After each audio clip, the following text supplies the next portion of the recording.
We have the sum from n equals 2 to infinity, cosine n pi over n times the square root of ln of n. And for this one, we want to see whether it converges absolutely, conditionally, or diverges. So what we're going to do is look at absolute convergence first. So for absolute convergence, we have to take the absolute value of cosine n pi over n square root of ln of n. And this one, cosine n pi alternates between, when n is 2, we have cosine 2 pi, that's 1. Cosine 3 pi is negative 1. So it goes like 1, negative 1, 1, negative 1, etc. So when you take the absolute value, that's just going to be 1. And then there'll just be 1 over n times the square root of ln of n. So for us, we're going to look at the integral from 2 to infinity, 1 over x times the square root of ln of x dx. And for this, we're going to use u substitution. We'll let u equal natural log of x. du is 1 over x dx. So this thing right here is du. So we have du here. And then ln of x is just u. So you have 1 over the square root of u. And we can change the limits now because these are in terms of x. So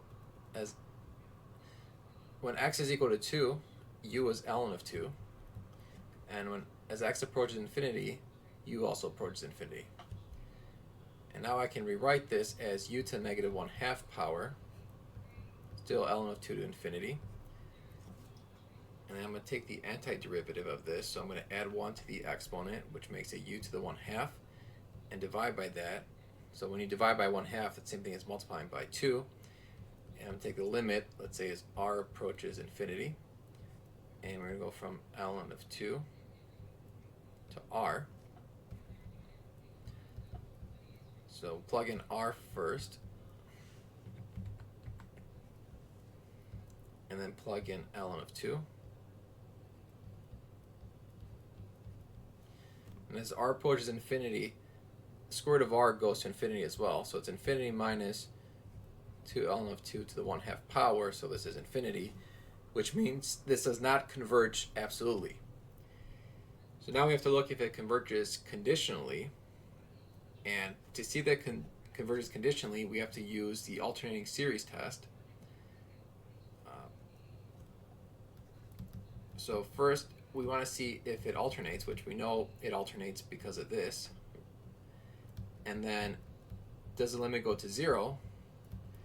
Well, if we take the limit as n approaches infinity, ignoring the 1 and negative 1, n root ln of n, that indeed goes to 0. Is it decreasing? Well, n is an increasing function. Ln of n is also an increasing function. The square root is also increasing. So we take the square root of ln of n, that's increasing.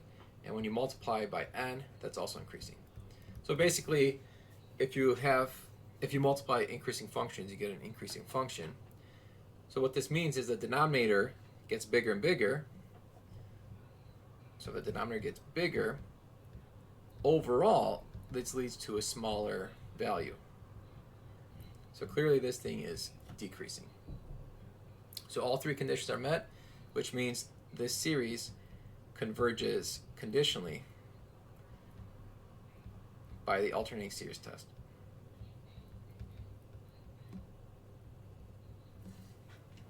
Example, we have the sum from n equals 2 to infinity, n plus 1 over the square root of n to the 4th minus n. This one I'm going to use a limit comparison test because basically if we consider this fraction, this is approximately n at the top, and then the bottom, it's the square root of n to the 4th, and the square root of n to the 4th is just n squared, which is 1 over n.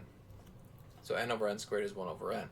So let's compare our original series to 1 over n, and we're going to take the limit as n approaches infinity.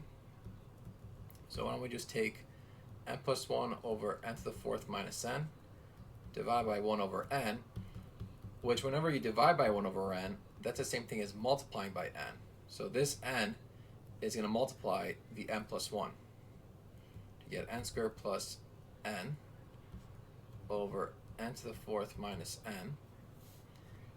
The next step, I'm going to multiply, or if you want to think of it, divide everything by n squared. So multiply by 1 over n squared or divide by n squared. So then n squared times 1 over n squared is 1. N over n squared is 1 over n.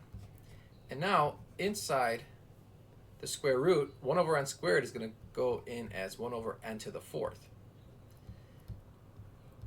And so we simplify this further. Okay, 1 plus 1 over n, and then 1 over n to the fourth times n to the fourth is just 1, and then n over n to the fourth is just 1 over n cubed. And here notice that 1 over n goes to 0, 1 over n cubed goes to 0. We have 1 over 1, so the limit is 1. And the way limit comparison test says, well, sum from 1 over n diverges, we know, because it's a harmonic series. And because the limit is positive and finite, that means our original sum will also diverge. And that's by the limit comparison test. It was sum from n equals 0 to infinity, negative 1 to the n plus 1 times n factorial squared over 2n factorial.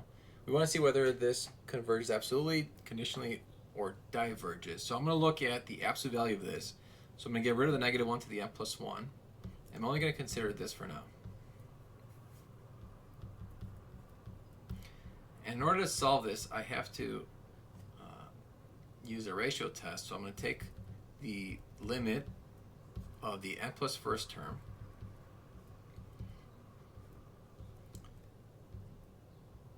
and then divide it by the nth term.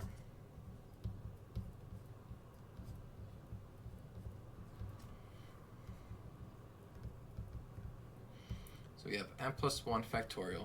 So this is what I'm going to do. I'm going to pair these guys up. So these two go together, and then these two will go together. So n plus 1 factorial squared over 2n factorial. Over n factorial squared, I mean. And then 2n factorial over 2n plus 2 factorial. So then we can bring it inside the square here. So we can have n plus 1 factorial over n factorial squared.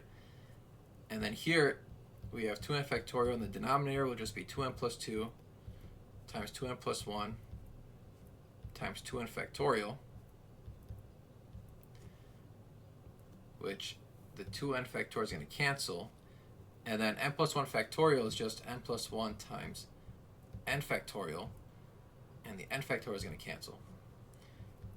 So we have the limit, n approaching infinity, n plus 1 quantity squared times, I'll just put that in the bottom, or over 2n plus 2 times 2n plus 1. I'm going to expand this and multiply the denominator. So we have n squared plus 2n plus 1, 4n squared plus 6n plus 2.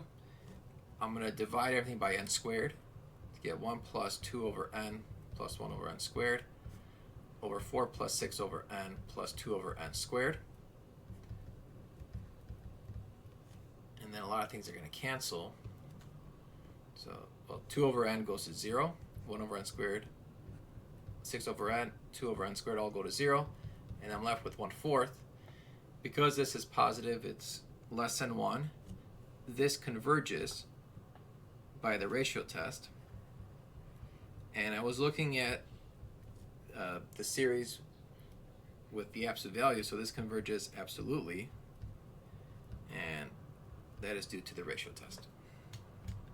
We have a sum from n equals 1 to infinity, 1 plus 1 over n raised to the 2nth power. So this looks familiar. If you recall, the limit as n approaches infinity of 1 plus 1 over n raised to the nth power is equal to e. So if I square this,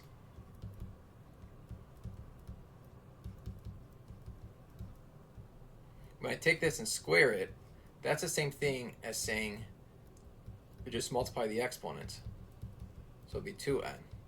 So this will just be e squared, because you're just squaring e. Now, if you want me to show how to do that, let's go through the steps. So the first step is actually rewriting this. So I'm going to write it as e to the natural log of 1 plus 1 over n raised to the nth power. Because if you have some sort of, let's say, x, that's equivalent to e to the ln of x. Okay. So when you do e to the natural log, those cancel and you're just left with x. So I'm not really changing the...